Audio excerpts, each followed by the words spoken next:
The year was 1988. Some friends and me from Dallas, Texas, from our Bible school, decided to go to an all-day prayer conference at Rockwall, Texas. Big glass mega church. Larry Lee was the pastor, but he wasn't there that day. There was a man named Dick Iverson doing an all-day conference on praying. And so we're going on, and we had coffee, and then we had lunch, and then it was afternoon coffee, and I was starting to drift. I mean, I've been all day in this conference. And then I looked up, and here about 8 rows up from me, and 2 rows on the other side of the middle aisle, I saw this big man sitting, and I saw from the back this big growth on his from his head to his shoulder, and it was just this living jelly thing full of red sores that were leaking.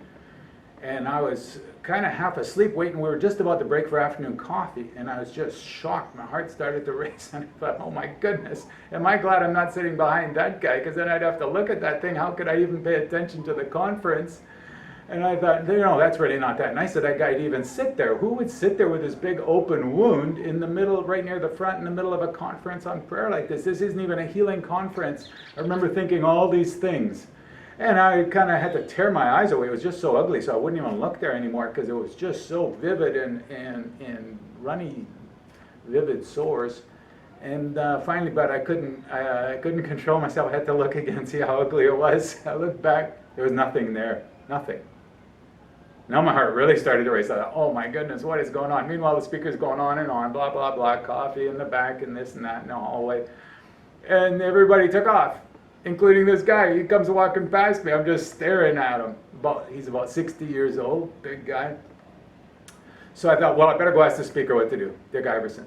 So I went up to the line, right up to the front to talk to him. Well, 20 people beat me up there, and I'm standing in line to talk to the speaker, and I'm not too good at that. I don't like elbowing my way in for these types of things. And so after a little bit, I got bored, and then I saw my pastor there. So this was a big conference. There was at least 1,000 people there.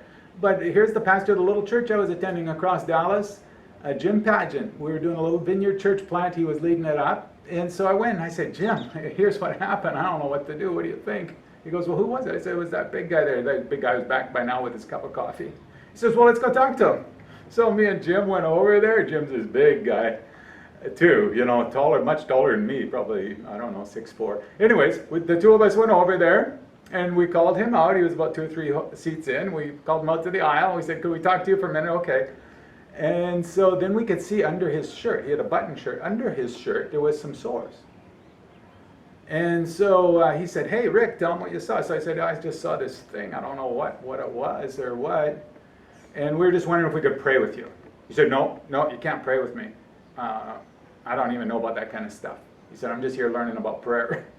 And we said, well, the Spirit's just showing Rick something, so why don't we pray with you, and then we'll see what happens. He goes, no, you can't pray with me. He says, and we said, well, what are all those red sores on your shoulder? Under your shirt, we can see these red sores. He said, you know what, I had cancer. I had cancer some years ago, but I've been free. I've been declared free. But I'm a welder. Those are welding sores. The sparks fall on me and stuff.